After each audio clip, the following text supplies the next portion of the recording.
I'm about to teach you a rarely used method that I use to grow my audience by 5 million people in under 24 months. And the crazy thing is 24 months ago, I had less than 10,000 followers and I knew nothing about YouTube, TikTok, Instagram, Twitter, any of these other platforms. And the reason that I was able to catapult to a top 1% creator in that 24-month period is using this method that for some reason no one really talks about. Whenever I enter a new space, whether it's trying to learn a new skill, a new platform, a new anything, I realize there's a massive amount of skill deficiency that I have to overcome as fast as humanly possible. And so I can either deploy time or I can deploy money to save myself time. So within the world of organic content, I was like, who can I pay to shortcut my path to getting to where they are? So on one hand, I could go to like celebrities, and I did go to some of them, and they would give me their strategies, but it was like very personalized and tailored to them, and I didn't think it would apply to like how I run acquisition.com in my daily life. On the other hand, there was like the coaches, gurus, etc. that I could go to, and I didn't want to do that because they might be using something that worked like 5 years ago, which honestly, I see all the time. They're like, guys, you've got to do hashtags on YouTube videos. I'm like, what are you talking about? Like that's not true. And the third option, which I ultimately went with, are advertising agencies. And what an agency is just a business that sells services of advertising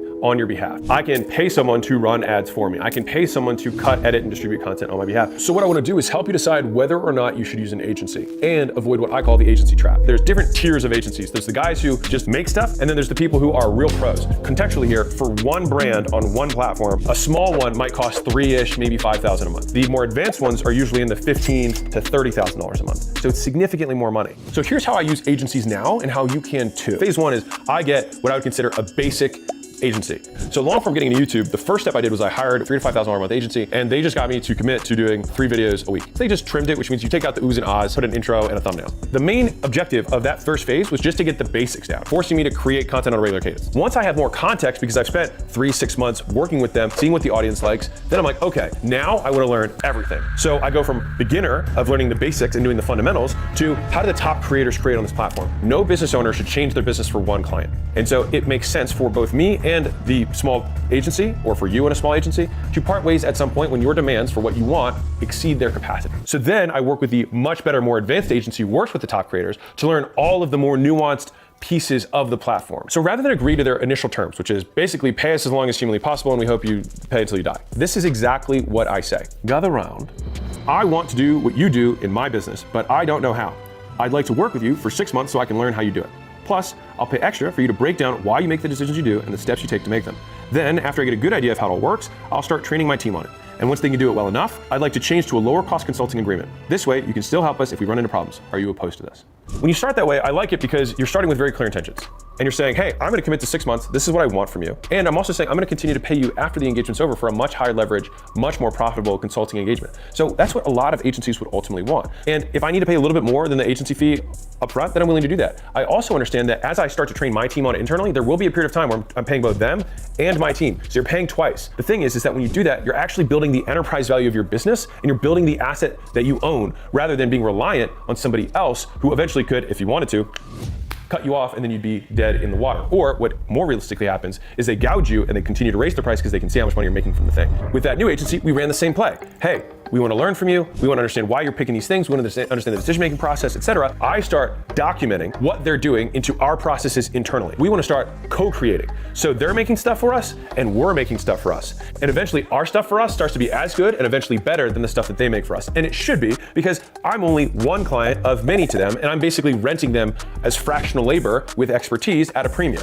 Once your team has the same amount of expertise or more, they should be better because one, they have more time because they're going to fully allocate their time to you. And secondly, because they will always have more context on your brand than an agent will. By having more time and more context, all we have to fill is the gap of expertise. And so once we have the expertise gap, then the in-house team should be better than the advanced team. And then at that point, you decouple and you let them go. You want to make sure that you have a clear deadline for when you want to make that transition. And this is good for a couple reasons. One is because it sets expectations with them. They can also see the LTV and you can talk in terms of that. Let's say it's $6,000 a month. I'm committing to $36,000. All right, so like you're going to get that from me as long as you're not an idiot. But the real is that your team also knows that you're like, hey, we're 1 month down. We got to understand this stuff in 5 months. Hey, we're 2 months down. We got to understand this stuff in 4 months. And so it drives you towards the outcome of getting your team up to speed faster. Now you have that deadline, but what if your team's not as good as theirs by the time the deadline comes?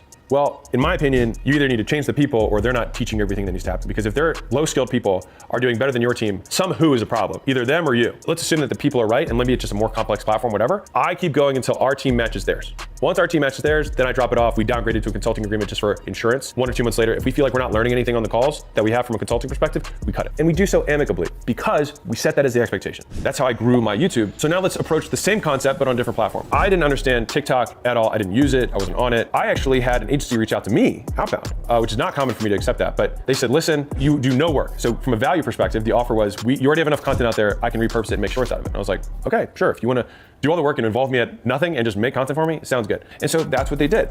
And they started getting traction with the short videos and we're like, okay, this stuff works. And then for me, my director of brand actually had a super deep history on short form content. And so normally I would have had that second phase where I would go for that premium agency, but that individual worked at a premium agency. And so I actually bought the SOPs automatically and we were able to massively scale our output on short content within 6 or so months of working with that original agency. And again, we're on good terms with the person in the agency. If you set the expectation up front, which is I want to learn from you and I want to be transparent about my intentions and I want to eventually bring this in-house because it's my belief that my team will be able to allocate more time to my thing and understand my brand better. And if they had your skills, they will be able to do more output at higher quality than you could ever do. You have to make a margin. I don't. I'm going to cover cost and get 5 times more output. This is what I believe has married the best parts of agency and the best part of building an enterprise and making a valuable business and avoided the agency traps that so many people fall into, myself included. So the first agency experience I ever had was actually really good. I then worked with like 10 more agencies and all of them were terrible. And this is the exact process of what happened. So reading directly from $100 million leads, step 1, they got me excited about all the new leads they would bring. Step 2,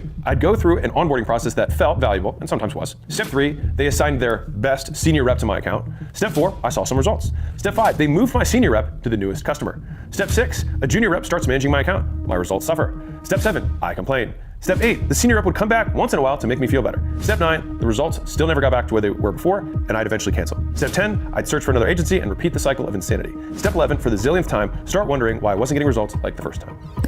So how do you decide if using an agency is right for you? First off, do you have more money or more time? If you don't have any money, then you gotta learn it, and it's gonna take time. And you know what? That's part of life. Usually you master one platform, you get some success, you get a little bit of cash flow, and then you can more quickly pay to learn the other ones. You pay down your ignorance test faster. If you have the money, then for me, it's always worth paying down that debt. And that process is how we approach LinkedIn, how we approach podcasts, how we approach paid ads, all of them. I run the same playbook.